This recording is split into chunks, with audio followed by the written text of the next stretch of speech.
आज लेके आए हम आप सब लोगन के बीच में कहारवा नाच गीत। सास बहू का नोक झोंक बा। बहू पानी भरे जाती कुआना पे तो उनके नरम कलाई मोच खाई जाते हैं।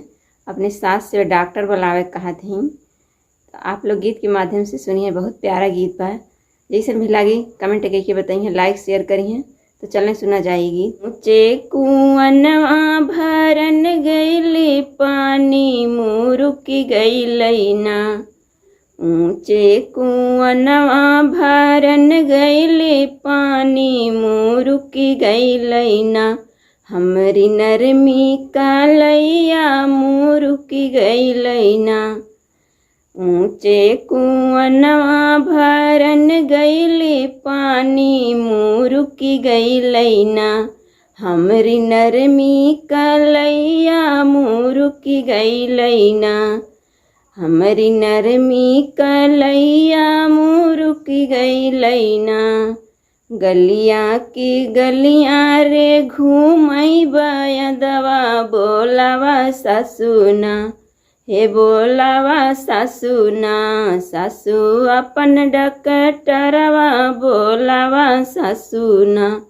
सासु अपन डकटरवा बोलावा सासुना। गलियां की गलियां रे घूमई बयदवा बोलावा सासुना। हे बोलावा सासुना। सासु अपन डकटरवा बोलावा सासुना। सासु अपन डकटरवा बोलावा सासुना। आवाए बैदा पलंग चढ़ी बैठई बतावा रनिया। अपने दिल कई दर्दिया बतावा रनिया। आवई बयदवा पलंग चढ़ी बैठई बतावा रनिया। हे बतावा रनिया। अपने दिल कई दर्दिया बतावा रनिया। अपने दिल कई दर्दिया बतावा रनिया। कहाँ टूटल कामरिया बतावा रनिया। कहाँ टूटल कामरिया बतावा रनिया।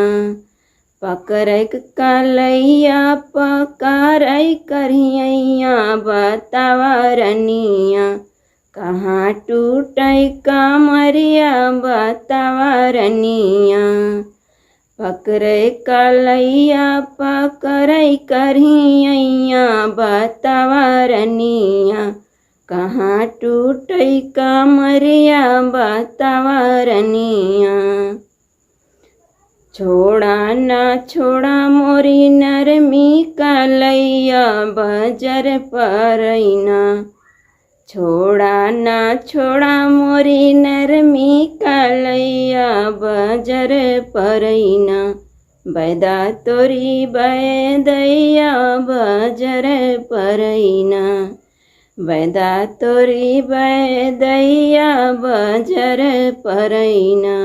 ऊँचे कुआनवा भरन गईली पानी मुरुकी गई ना।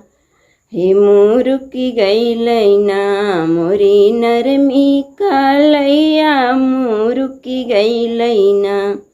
मोरी नरमी कलैया मुरुकी गई ना। तो ये गीत कैसा लगा कमेंट करके आप लोग जरूर बताइए।